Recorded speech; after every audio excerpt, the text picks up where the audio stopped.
Amém.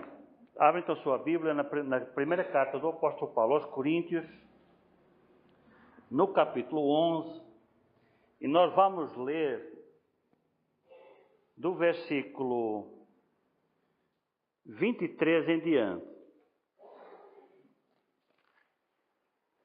Vamos começar antes no versículo 17, um pouquinho antes.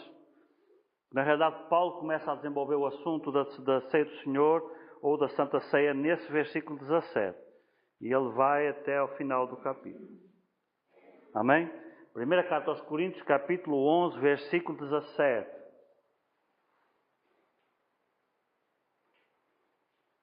Diz assim: E nisto, porém, que vou dizer-vos, não vos louvo. Paulo não estava contente, não estava feliz com essa igreja na questão da Santa Ceia.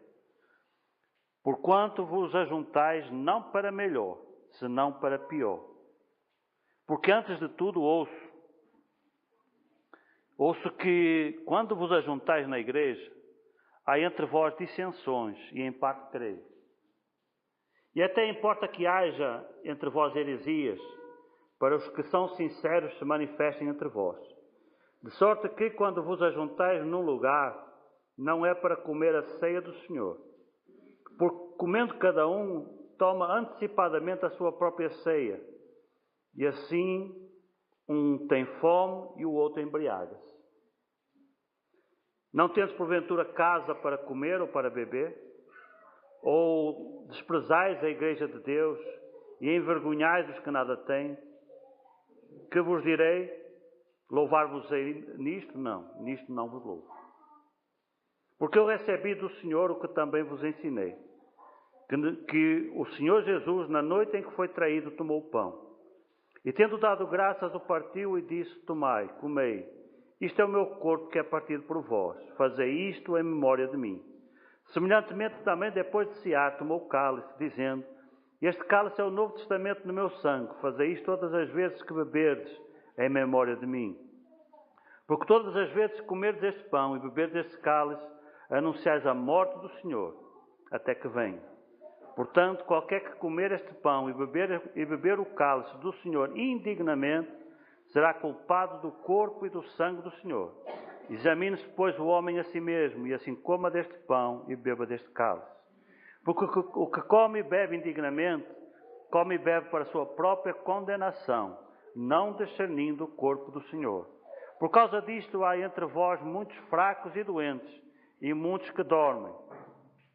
Porque se nós nos julgássemos a nós mesmos, não seríamos julgados. Mas quando somos julgados, somos repreendidos pelo Senhor, para não sermos condenados com o mundo. Portanto, meus irmãos, quando vos ajuntais para comer, esperai uns pelos outros. Mas se algum tiver fome, coma em casa, para que não vos ajunteis para condenação. Quanto às demais coisas, ordená-las-ei quando for. Amém? O que eu vou compartilhar convosco essa noite faz parte de um estudo grande que eu tenho sobre a ceia do Senhor. E eu elaborei esse estudo acho que em 2005, se não estou em erro. Mas eu dei uma enxugada grande nele, tirei um bocado de coisa para compartilhar convosco aqui, que eu prometi que não demoraria mais que meia hora, né? É o meu compromisso, é ter uma pregação aqui só de meia hora. Então eu quero contextualizar, para vocês entenderem, uma vez que é a primeira vez que nós celebramos a ceia do Senhor e não tivemos ocasião de trabalhar esse assunto demoradamente, então eu quero, na primeira vez que a gente está celebrando a ceia do Senhor, compartilhar convosco um breve estudo, né? Uma pregação, estudo sobre a ceia do Senhor. Amém? Eu peço um pouquinho a vossa paciência, mas nós vamos fazer aqui uma coisa legal, vocês com certeza vão ser abençoados, como eu também fui muito abençoado com esse estudo. Em primeiro lugar, nós precisamos entender o contexto em que Paulo escreve estas coisas aos Coríntios, né? Dá para perceber pela leitura que Paulo não está contente, né? Eu também não estou contente com esse bicho aqui que está enganchando. Se o pessoal conseguir liberar aqui alguma coisa. Não sei o que é, não.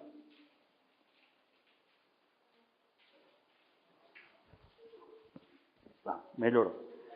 Amém. Então o contexto que Paulo aqui desenvolve não é um contexto legal. Ele está aborrecido, ele está chateado. Por quê? Porque chegou ao conhecimento dele um conjunto de notícias sobre o que é que estava acontecendo naquela igreja de Corinto. E o que estava acontecendo ali não era legal. Tinha havido uma deturpação completa do significado e da importância, da relevância da ceia do Senhor. Né? Ou Santa Ceia, como nós chamamos. Tem igreja que chama Ceia do Senhor, o meio assembleiano chama mais Santa Ceia, né? Pronto. O meio batista chama mais Ceia do Senhor. Aí eu fico pulando, né? Porque eu sou batista, mas tive muito tempo na Assembleia, aí fico misturando os dois termos. Mas significa a mesma coisa. Não se confunda com isso, não. Né? Então Paulo está bastante aborrecido com o que estava ali acontecendo. E o que estava acontecendo ali foi o que, em primeiro lugar, com o decorrer do tempo, e nota que isto é bem no comecinho da igreja ainda, né? O Paulo ainda estava vivo. As cartas aos Coríntios, ou a primeira carta aos Coríntios, é dos primeiros textos do Novo Testamento a ter sido escrito, entende? Ou seja, é bem no começo. E logo no começo já houve uma deturpação do significado da Santa Ceia. E porquê? Porque eles começaram por interpretar a ceia como um jantar. Né? Na realidade, ceia significa isso, né? É um jantar tardio, né? A gente celebra a ceia do Natal, né? É um negócio que o povo faz lá depois das 11 da noite, perto da meia-noite, às vezes até depois da meia-noite, né? Porque a ceia é um jantar tardio, né? E eles interpretaram, de certa forma, literalmente, esse negócio da ceia. Então, em vez de ser uma coisa enxuta, feita com símbolos que representam a morte de Cristo e a sua ressurreição, que é o pão e os cálices com vinho, né? O pão significando o seu corpo, o vinho significando o seu sangue. Não, eles começaram a levar comida, né? E foram para lá para jantar, né? E levavam, e já que é para ter vinho, vamos levar vinho, né? Então não eram uns cálicezinhos assim, não, era um negócio grande mesmo, né? Aí os caras começaram a comer e a beber dentro da igreja, né? Além disso, começou a haver um outro problema, que é, toda a igreja tem diferenciações sociais e econômicas, né? Por muito pequena que seja a igreja, existem aqueles que têm mais possibilidades, aqueles que têm mais carência, né? E quando as pessoas levavam cada um o seu prato, vamos assim dizer, para colaborar na ceia, fazia-se diferença entre os que tinham dinheiro, que levavam coisas melhores, e entre os mais desfavorecidos, que, coitados, levavam o que tinham, né? Mas havia aquela diferenciação dentro da igreja, né? E isso começou a criar grandes conflitos. O texto logo começa falando que há conflitos dentro da igreja por causa da própria ceia. Ou seja, a ceia, que é um culto de comunhão, a ceia é essencialmente um culto de comunhão. Por isso eu vou já antecipando que quem é que pode participar deste culto, ou seja, na hora que nós formos distribuir os símbolos, eles podem ser distribuídos a todo mundo? Não. Existe uma restrição bíblica de quem pode participar desses símbolos. E uma das primeiras restrições é justamente a comunhão. Por quê? Porque ceia do Senhor fala de comunhão, né? Se nós estamos em Cristo, nós temos comunhão com Ele, mas também temos que ter comunhão com a igreja, né? Quem pode participar da Santa Ceia? Quem está em comunhão com a sua igreja. Você tem uma igreja? Se reúne na sua igreja? Já foi recebido como membro na sua igreja? Na sua igreja você participa da Santa Ceia? Então pode participar aqui também. Nós não somos daqueles que têm igrejas que não. Você para participar aqui, então você tem que ser daqui. Não, nós não temos essa restrição. Se você é um irmão em Cristo e tem a sua igreja, e na sua igreja você está em comunhão plena, não tem nenhuma restrição na sua igreja, então a validação do seu pastor vale aqui também. Eu valido a validação do seu pastor. Entende? Agora, se na sua igreja você está com restrição, o seu pastor colocou-lhe uma restrição por algum problema que não me diz respeito e eu não tenho que saber, né? Mas você tem essa restrição, então essa restrição vale aqui também. Entende? E se você não tem igreja, está só visitando, então você não está em comunhão com nenhuma igreja. Então você não deve participar. Quando visitar uma igreja e por coincidência for um culto de ceia, você deve se abster de participar. Pode ficar junto, fazer as orações, só não deve participar dos símbolos, entende? Por quê? Porque ceia do Senhor, Santa Ceia, é um culto essencialmente de comunhão, entende? Inclusive, em inglês, a palavra para Santa Ceia em comunhão é communion. A palavra que se usa para Santa Ceia em inglês é communion, quer dizer comunhão. É o culto de comunhão. Eles não chamam Santa Ceia, chamam culto de comunhão, entende?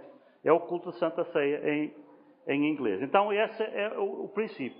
Então, o que é que estava acontecendo ali? Havia uma uma deturpação completa do sentido, e eles passaram a entender a Santa Ceia como um jantar, né? Uma ceia mesmo, com comida de verdade, e começou a haver muitos excessos, tanto na questão da comida, tanto pela questão social, como até na questão da bebida.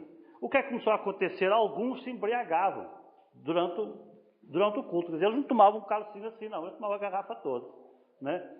Chegava a um ponto que estavam alcoolizados durante o culto. E isso começou a criar grandes problemas. O culto de Santa Ceia é tão sério. Por que é que a gente cria essas restrições? Porque o culto de Santa Ceia é uma bênção. E ele é para ser uma bênção. Mas se você não tiver cuidado, ele pode ser uma maldição na sua vida. A igreja não existe para amaldiçoar a vida de ninguém. A igreja existe para abençoar. Por isso, se existe algum problema na sua vida que você acha que é melhor você não participar da ceia, não participe. Por quê? Porque participar indignamente da ceia pode trazer maldição na sua vida. Entende? Leia, nota o que diz aí na sua Bíblia. Não sou eu que estou falando isso, nem eu tenho nenhum poder de maldição para a vida de ninguém. Mas é o que o texto diz, né? Versículo 29. Porque o que come e bebe indignamente, ou seja, não estando com dignidade, o que é que quer dizer indignamente? Não tendo a dignidade para participar, come e bebe para a sua própria condenação. Nós não queremos que ninguém participe para a sua própria condenação. Nós queremos que o texto seja, que a Santa Ceia seja para a bênção, né? Porque o oposto disto aqui também é verdadeiro. Se quem come e bebe indignamente, come e bebe para condenação, quem come e bebe dignamente, come e bebe para quê? Para bênção, não é? Entende o contexto? Se você está digno de participar da ceia, você vai ser abençoado quando participa da ceia. Por isso é que eu disse, igreja só é igreja quando ela começa a celebrar a ceia. Por quê? Porque ela começa a espalhar mais a bênção de Deus na vida das pessoas, entende? Então, esse estava a ser o grande problema da igreja dos Coríntios. Isso estava a indignar, não, muito mais do que indignar o apóstolo Paulo, estava a indignar o Senhor. Deus estava muito triste, estava muito desagradado com o que estava acontecendo ali, e aquilo estava tendo consequências. Qual era a consequência? É justamente aquilo que nós não queremos para a vida de ninguém. Havia pessoas que estavam doentes, fisicamente, e essa doença estava a ser provocada por causa do que estava acontecendo na Santa Ceia. E outros já tinham até morrido. Ou seja, Deus já estava levando gente. Deus estava tão triste com o que estava acontecendo ali, que a mão de Deus estava pesando naquela igreja. Havia gente que já tinha morrido por causa da Santa Ceia. E havia outros que estavam no processo, estavam já doentes, ou seja, já estavam no processo para ir embora também, né? Isso era a mão de Deus pesando naquela igreja. Ou seja, notem a importância que Deus dá para um culto como este, né? A seriedade que este culto tem para Deus e que precisa ter para nós também. Por isso eu quero começar o nosso culto de ceia, a primeira vez que a gente celebra a ceia, justamente com uma pregação desta, para solenizar você, para você ter consciência da responsabilidade que é participar de um culto deste. Não é uma brincadeira, né? Não é como o nosso culto normal, durante a semana, que a gente vem aqui e faz um estudo, né? É importante? É, mas não tem o mesmo peso. É isso que eu quero dizer, entende? O nosso culto no próximo domingo vai ser um culto importante, um culto de pregação do Evangelho é importante. É, mas não tem o mesmo peso desse aqui, entende? Este é o culto por excelência.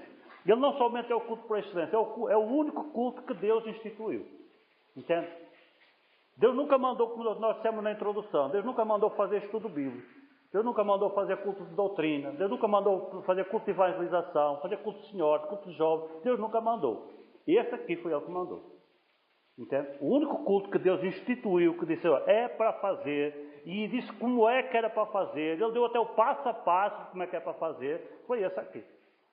É tão sério para Deus, que Deus nem sequer deixou o nosso critério, assim, façam aí do vosso jeito, né? Conforme a cultura de cada um. Ele sabe que os brasileiros são assim mais animados, né? Os alemães são assim mais retraídos, então o alemão faz uma coisa assim mais quieta, o brasileiro faz uma coisa mais agitada. Não, Deus não deu essa liberdade.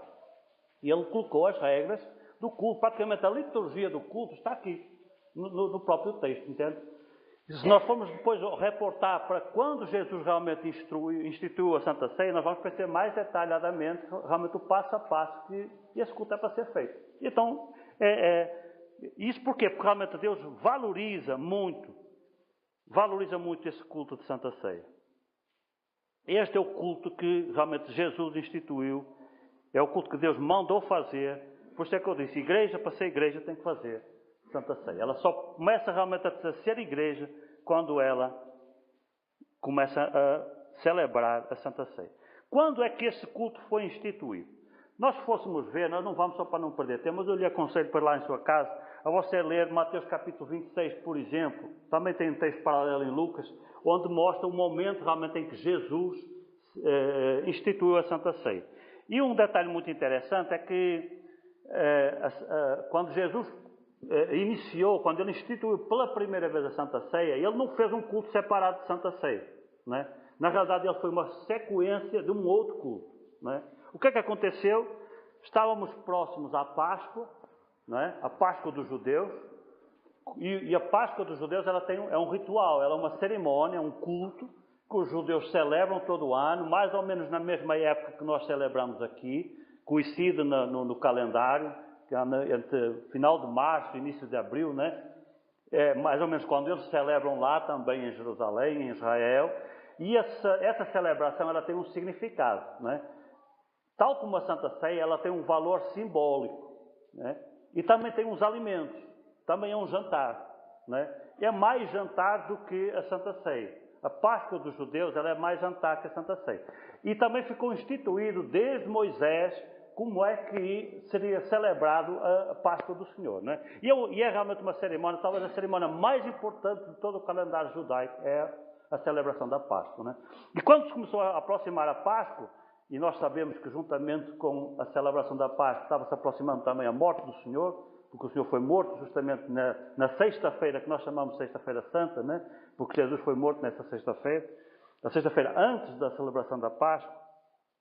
Jesus disse, me importa muito, eu quero muito celebrar essa Páscoa. Né? Foi um desejo, talvez pudesse dizer, o último desejo de Jesus foi esse, eu quero muito celebrar essa Páscoa com vocês.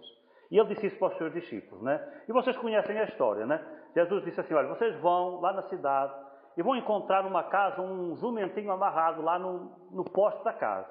Quando vocês encontrarem esse jumentinho, vocês chamem o dono da casa e digam ao dono da casa assim, o Senhor pede que tu lhe cedas o cenáculo. Né? E os discípulos devem ter ficado assim meio tremendo, né? Será que vai dar certo? Mas eles lá foram, né? Na fé. Quando eles chegaram lá, encontraram lá o jumentinho, como o Senhor tinha dito, e foram ter com o dono da casa e disse, olha, o Senhor está pedindo para você emprestar a sala da sua casa, porque ele quer celebrar aqui a Páscoa, né? E o Senhor já tinha trabalhado no coração daquele homem, e aquele homem prontamente cedeu o espaço, né? Os discípulos se encarregaram pelos preparativos daquele jantar, daquela cerimónia, e os preparativos eram o quê? Era realmente um jantar que tinha 3 elementos, né? Que era o cordeiro pascal.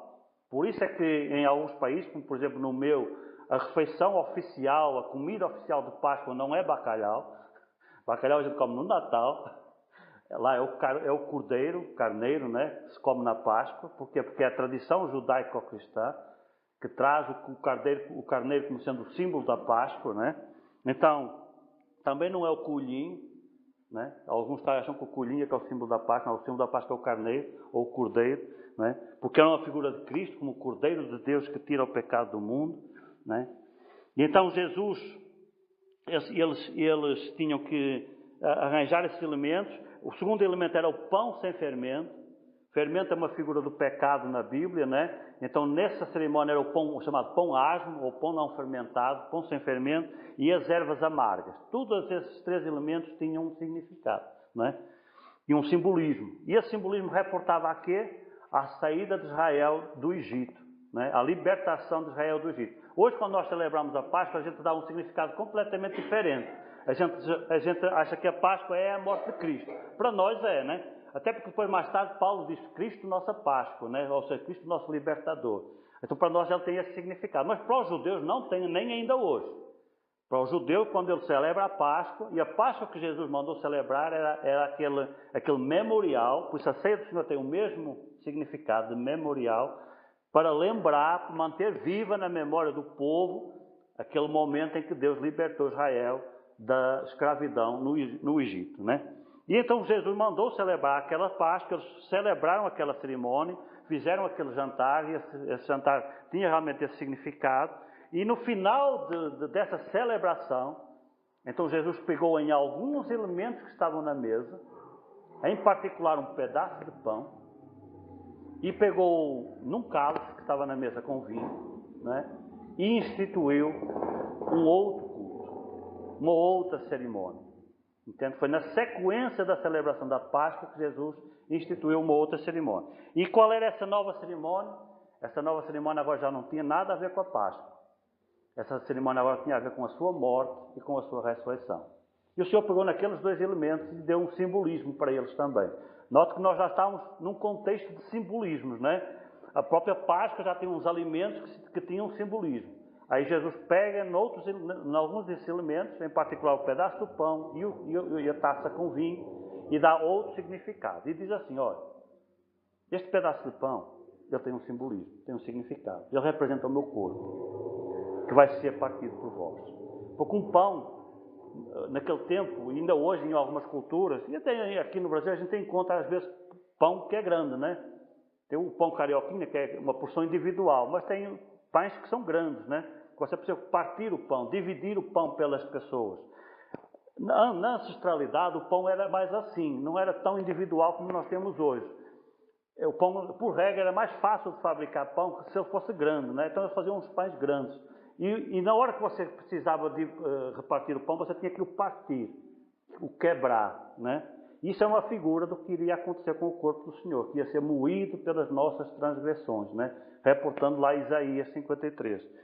Então já estava falando justamente desse significado. Então Jesus disse, este pedaço de pão é uma figura do meu corpo, que vai ser partido por vós.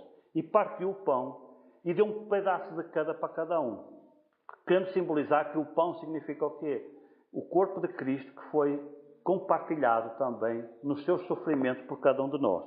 E depois ele pegou numa das taças de vinho que estavam presentes na mesa, e pegou naquela taça e disse, sabem qual é o significado desta taça com vinho? Ela é uma figura do meu sangue, que vai ser espargido também por cada um de vocês. Então Jesus deu um outro significado àqueles símbolos, né? E a partir daquele momento ficou instituída uma nova cerimônia, um novo culto, né? Que o cristianismo absorveu. Na realidade, nós ainda hoje a gente celebra de uma forma até religiosa a Páscoa.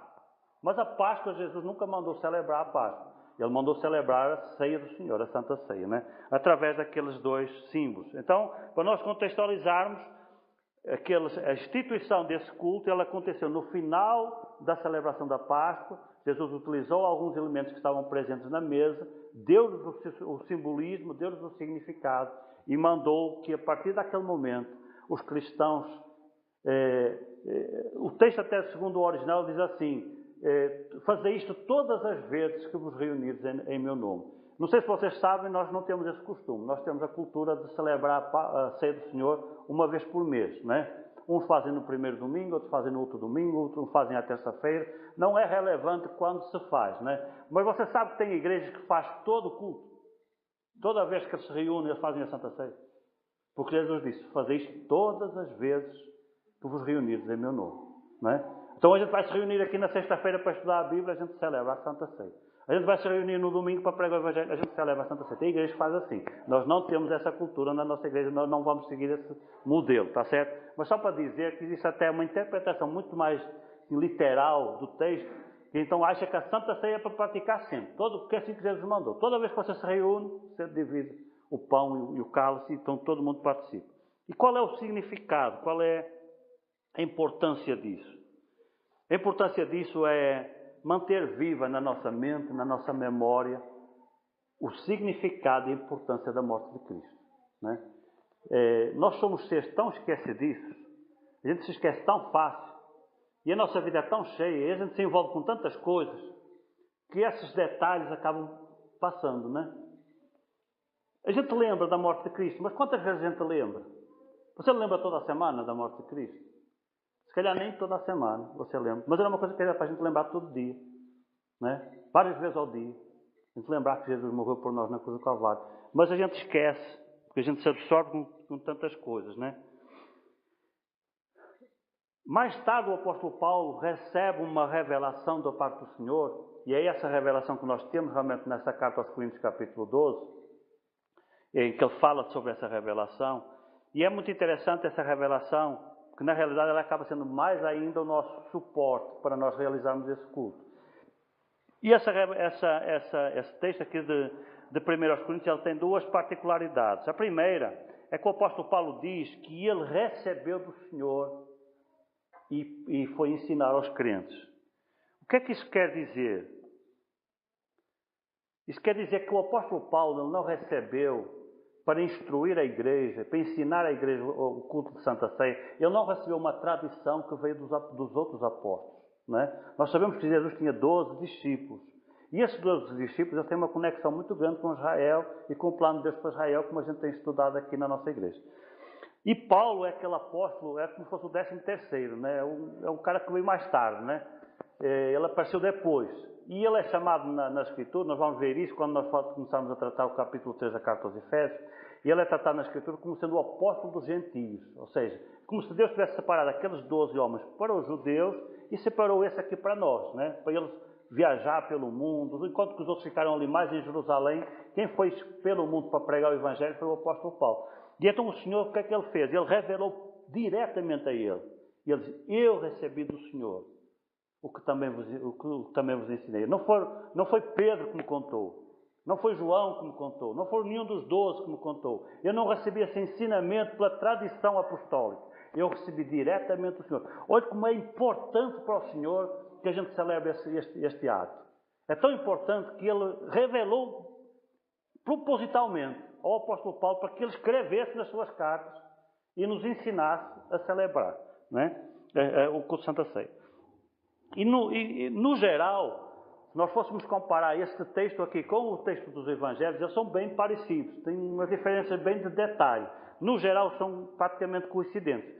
O único detalhe que se salienta é que o apóstolo Paulo acrescenta uma expressão que não está nos Evangelhos e que ela é muito importante também para nós. E que nós encontramos aqui no versículo 26. O versículo 26 termina com 3 palavrinhas, que se você for comparar com os textos do Evangelho, Jesus não falou essas palavrinhas. Mas o apóstolo Paulo acrescenta, né? Ele diz assim, porque todas as vezes que comeres este pão e beberes este cálice, anunciais a morte do Senhor, até que Ele venha. Até que Ele venha não está nos Evangelhos, né? E o que é que quer dizer até que Ele venha? Quer dizer que a gente tem que celebrar a ceia do Senhor por 3 motivos. Primeiro, anunciar a morte do Senhor. Segundo, anunciar a ressurreição do Senhor. E o terceiro, que é o acrescento, é anunciar a vinda do Senhor. Né? Até que Ele venha, o que quer dizer? Ele está vindo. Né? Logo, logo Jesus está chegando. Né? É uma vinda iminente. Então tem um acrescento aqui que nós também acrescentamos na Santa Ceia. Então a Santa Ceia também tem esse significado.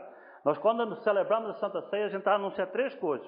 Que Jesus morreu por nós na cruz do Calvário, mas que Ele ressuscitou ao 3º dia, Ele está vivo, sentado à mão direita de Deus, e Ele vai voltar. Amém? Jesus logo, logo Ele vai voltar e vai arrebatar a sua igreja e vai dar continuidade àquele plano maravilhoso que Deus tem para nós. Em relação ao método de realização, via de regra, as igrejas dos nossos dias as obedecem com relativa proximidade ao ensinamento bíblico sobre o método de realização. Eu concordo também que o culto de Santa Ceia é um culto geral, como nós estamos fazendo aqui hoje. Todo culto é culto de Santa Ceia, não é? Há umas interpretações que acham que a Santa Ceia é só quando nós vamos distribuir os símbolos, ou seja, é um culto normal, e depois tem uma segunda parte do culto, um acrescento no culto, que é a distribuição dos símbolos, e aí é que é a Santa Ceia. Nós não concordamos com esse princípio, acho que a maior parte da igreja, na sua maioria, não concorda com esse princípio, e ela segue realmente o padrão que é, todo culto é um culto de Santa Ceia, né? Então é um culto essencialmente é um culto de louvor, é um culto em que nós temos que, no dia que a gente celebra a Santa Ceia, a gente não vem aqui para pedir nada. A gente não vem buscar nada na igreja, a gente vem entregar, a gente vem dar. É um culto de doação, entende? De doação essencialmente de louvor e de gratidão, e focado num tema. Esse culto, a nossa adoração não é porque Jesus nos abençoou durante a semana, não é porque Deus nos deu uma bênção grande, não é porque Deus nos deu um livramento, não. Tudo isso a gente deve agradecer noutros momentos, mas nesse momento, o centro da nossa gratidão tem que ser o que Jesus fez por nós na cruz do Calvário. Entende? É o tema central. É o alicerce de todo esse culto. Sem isso não existia Santa Ceia, né? Quando Jesus estabeleceu aquele culto, ele deixou claro qual era o tema, o que é que você tem que se focar. Às vezes tem igrejas que, no momento da distribuição, fazem várias orações e abrem a oportunidade até para a Assembleia orar. Então se levanta um irmão e ora, se levanta um outro irmão e pede um hino. Tem igrejas que fazem assim, né? E eu já estive em culto de Santa Ceia dessa forma.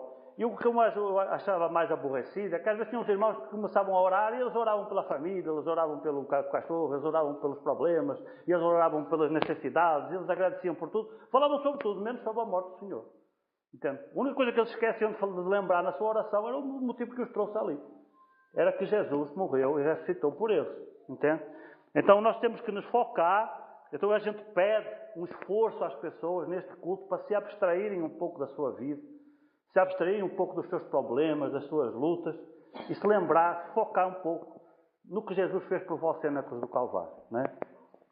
Quando a gente faz esse exercício, eu acho muito interessante a sabedoria de Deus ao estabelecer estas coisas. Porque nós somos tão focados em nós mesmos que a gente só pensa nos nossos problemas. Né? Aí na hora que você vai orar, qual é o motivo que você quer orar? É pelos seus problemas. Aí Jesus está dizendo assim, olha, esqueça um pouquinho os seus problemas. Pensa agora um pouquinho em mim. E quando você começa a esquecer um pouquinho os seus problemas e focar um pouquinho nele, você começa a desenvolver uma coisa chamada gratidão. E a gratidão é uma coisa que faz muito bem para a nossa alma. Sabe por quê? Porque ela nos cura. A gratidão cura a nossa alma. Quanto mais a gente alimenta os nossos problemas, mais a gente abre as nossas feridas. Não é? Mas quando você alimenta a gratidão, as suas feridas começam a fechar. Porque afinal você começa a pensar assim, afinal eu não sou tão miserável assim. Afinal eu não sou tão triste assim. Afinal eu tenho motivos para agradecer. Afinal a minha vida não é tão desgraçada como eu imagino. Eu tenho motivos para estar grato a Deus. E quando você começa a alimentar esse tipo de sentimentos, as suas feridas começam a fechar. Não é? E a sua alma começa a se curar. Então a gratidão ela é o centro da cura da alma. E o culto de Santa Ceia, ele é para ser bênção. Lembram que nós dissemos no início? Ele é para ser bênção, ele é para curar a sua alma. E então Deus usa a gratidão para lhe curar. Né? Mas isso só se você entender que realmente você está aqui essa noite para agradecer. Para agradecer pelo que Jesus fez pela sua vida há 2000 anos atrás. Então o assunto central da Santa Ceia é a obra de Jesus na cruz do Calvário, o seu sangue derramado, os seus sacrifícios, os seus sofrimentos. É isso que nos traz aqui essa noite. Amém?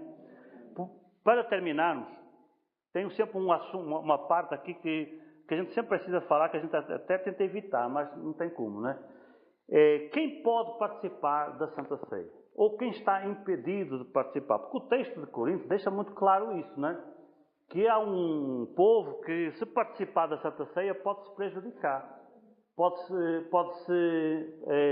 Pode trazer prejuízo, pode trazer maldição para a sua vida. E não é esse o objetivo de Deus. Deus quer abençoar a sua vida. Então ele diz assim, analise, pois o homem é assim mesmo. Pois senão a gente sempre convida, antes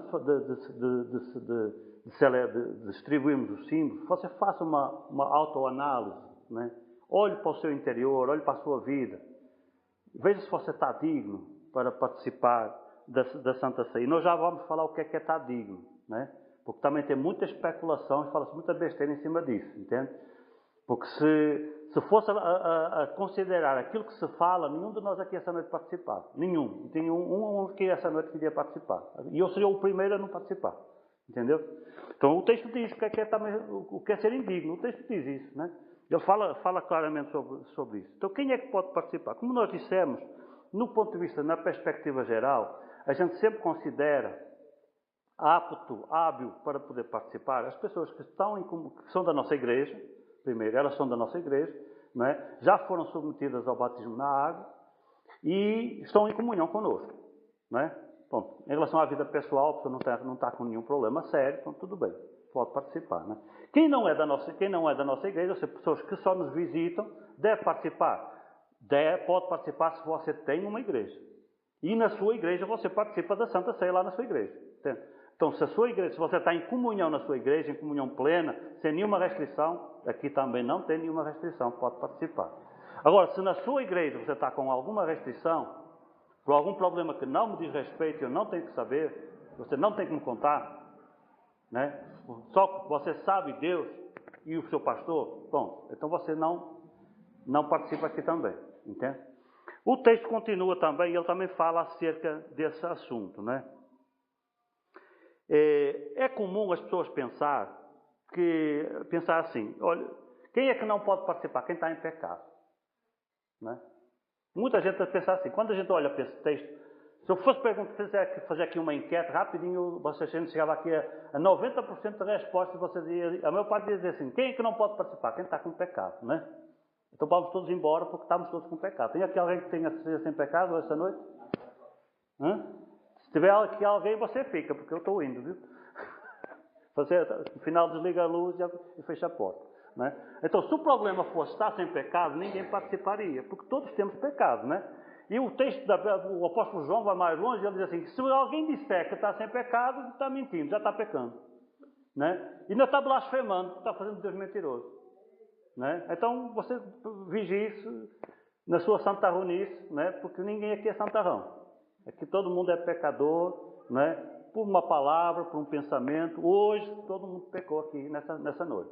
Então, não é isso que nos desabilita. Se fosse essa questão, o próprio Senhor já tinha dito logo, então ninguém pode participar, só os anjos é que vão participar da Santa Ceia, né?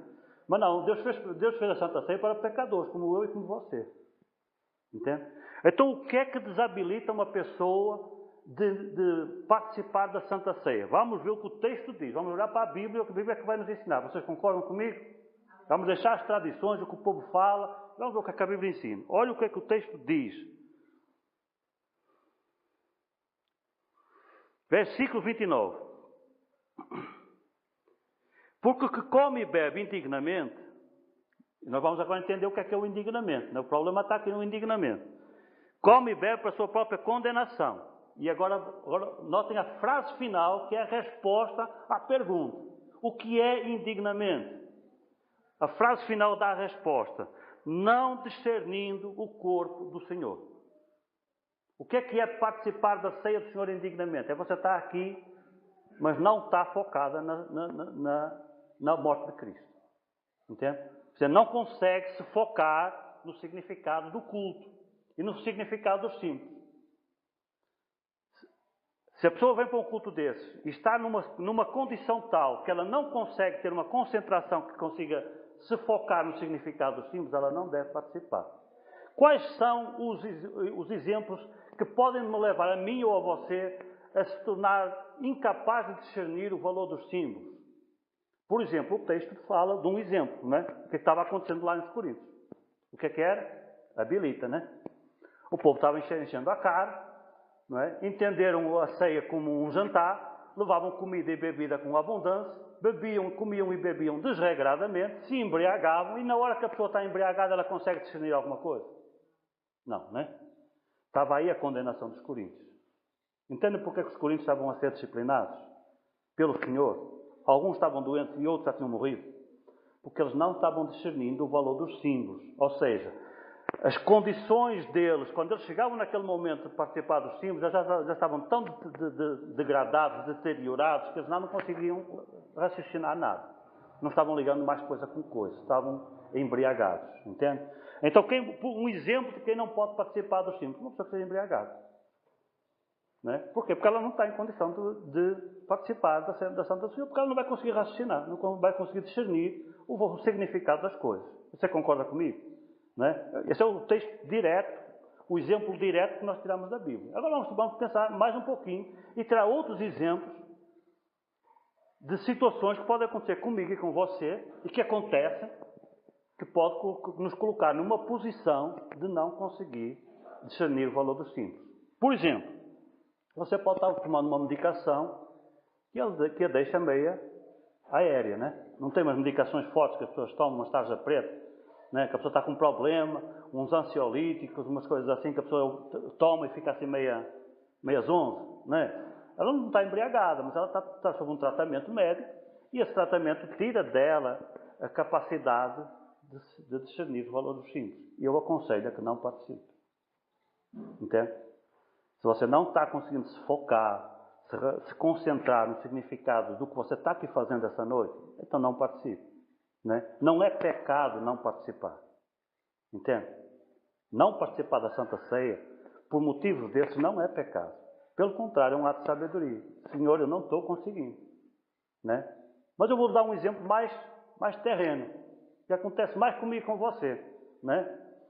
Já aconteceu você num dia do domingo, abençoado como o de hoje, né? Um dia assim, domingo maravilhoso. Aí você tem lá em casa assim, um arranca-rabo com a mulher, ou com o marido, né? Que ela lhe deixa perturbadinho, ou você deixa ela perturbadinha, né? Ou você tem um conflito com qualquer outra pessoa, um familiar, um amigo, um vizinho. Já aconteceu com você ou é só comigo, que a gente fica com aquele negócio tão na cabeça que a gente não consegue pensar em mais nada? Acho que é só comigo, né? Pois é. Aí na hora que você senta nessa cadeira, você tenta orar e você não consegue. Porque a sua mente está focada naquele problema, naquele conflito, naquela situação ali. Né? Não é o conflito em si que afasta você da Santa Ceia. Né? A gente vai já tratar desse outro exemplo. Não é o conflito em si, é o que o conflito está fazendo no seu coração. Entende? O foco da sua mente passou a ser aquele assunto ali. Você está tão absorvido com aquilo ali está enchendo tanto o seu coração que você não consegue pensar em mais nada. Um conselho meu, não participe. Entende?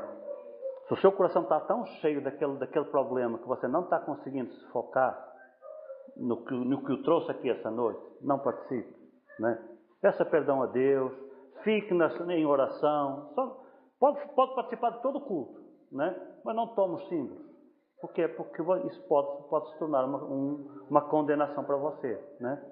Aí nós temos aquele último exemplo, para terminar, que nós tiramos lá de Mateus capítulo 5, né? Em que Jesus falou daquela situação, lá no versículo 23 e 24, daquela situação em que você está com um conflito com um irmão. Que Jesus disse, olha, se você está com um conflito com o seu irmão e está trazendo uma oferta no templo, ali o Senhor está falando, não está falando da Santa Ceia não, o Senhor está falando no templo, né, em que a pessoa ia ao templo e levava uma oferta para adorar o Senhor, né? Mas quando a pessoa chegava lá, no templo, ela lembrava que ela estava brigada com alguém. Esse foi o exemplo que Jesus citou. E naquele momento, o Jesus disse assim, olha, faz o seguinte, deixa a tua oferta quieta, vai lá se reconciliar com o teu irmão, depois volta para entregar a tua oferta. Né? Aí tem pessoas que pegam nesse texto e o transportam diretamente para a Santa Ceia. Né? Na minha opinião, isso é um erro. Né? Até porque Jesus não está falando da Santa Ceia, está falando de uma outra situação. Né? Porém, o princípio pode se aplicar. Entende? Embora não seja a mesma realidade, o princípio é o mesmo. Por quê? Porque a pessoa estava indo com a sua oferta lá no templo para adorar. Nós estamos vindo aqui para adorar. Né? Qual é o problema daquela oferta? É justamente o que nós tínhamos acabado de falar. Aquela pessoa estava indo lá no templo, mas ela estava com uma briga lá na vida dela. Havia um conflito com outra pessoa. E quando nós temos um conflito, a gente tem esse problema, a gente enche a cabeça e o coração com esse conflito. E a gente não consegue se ligar com mais nada. Então a nossa oferta, ela acaba sendo só o material. Entende? Ela não tem um conteúdo que deveria ter. Porque a sua mente, o seu coração está cheio com aquele negócio lá que aconteceu na sua vida.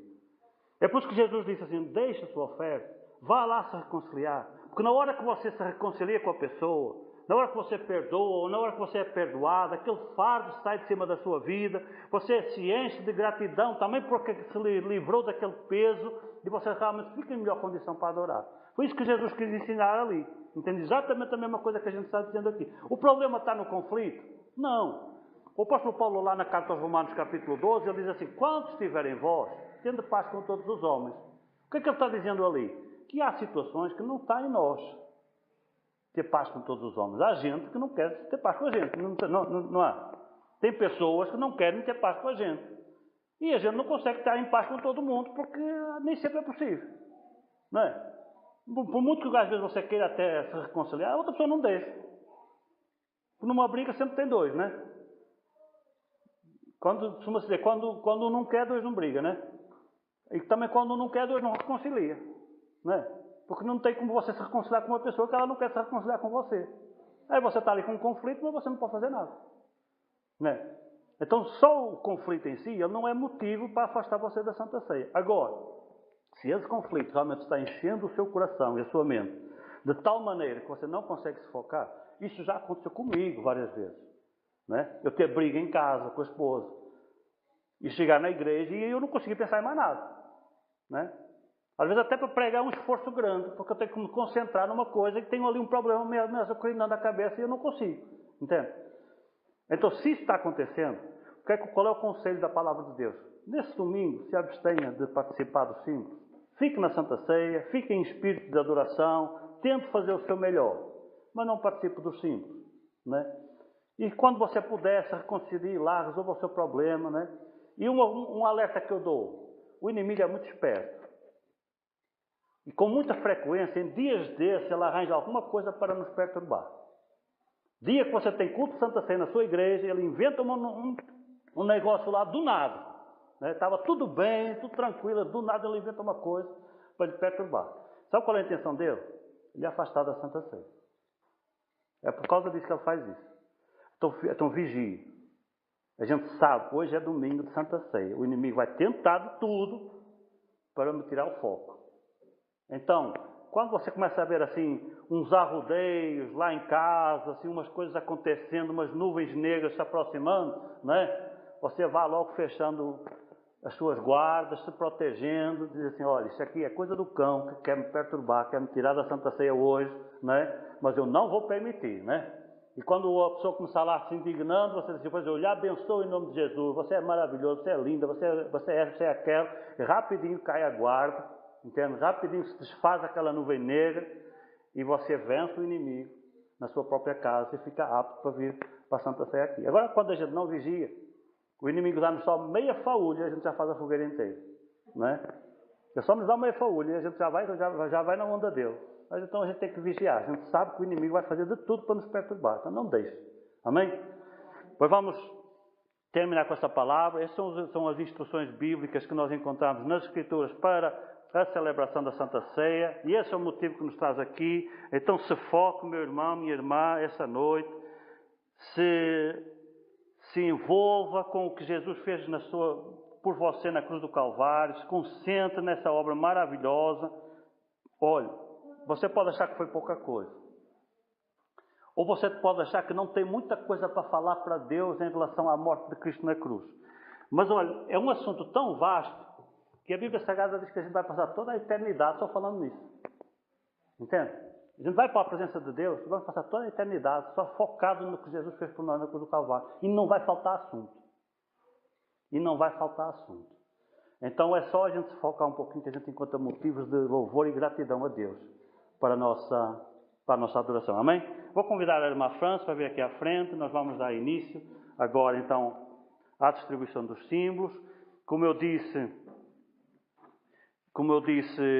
fica ao critério de cada um. As instruções da nossa igreja são essas em relação à questão da participação. A irmã França ela vai oferecer o símbolo a todos. Amém? E quem achar que não deve, só sinaliza que não quer tomar e pronto. Amém? Não, mas pode ser aqui hoje também, não tem problema não. Pode sim, senhor, não tem isso não. Como eu lhe disse, tem igrejas que fazem a Santa Ceia todo culto. Entende? Então, às vezes, tem igrejas que também pensam isso. Isso é uma herança católica, né? Se a gente participasse da hóstia lá, né? Da Eucaristia, a gente depois não podia, né? Repetir. Isso é uma herança que a gente traz da igreja católica. Não tem nenhum fundamento bíblico. Você participou da sua igreja, era culto lá de Santa Ceia ontem, quer participar aqui hoje, pode participar. A sua vida está em dia, não tem nenhuma restrição quanto a isso, entende? Não vai estar dando ceia lá de jeito nenhum.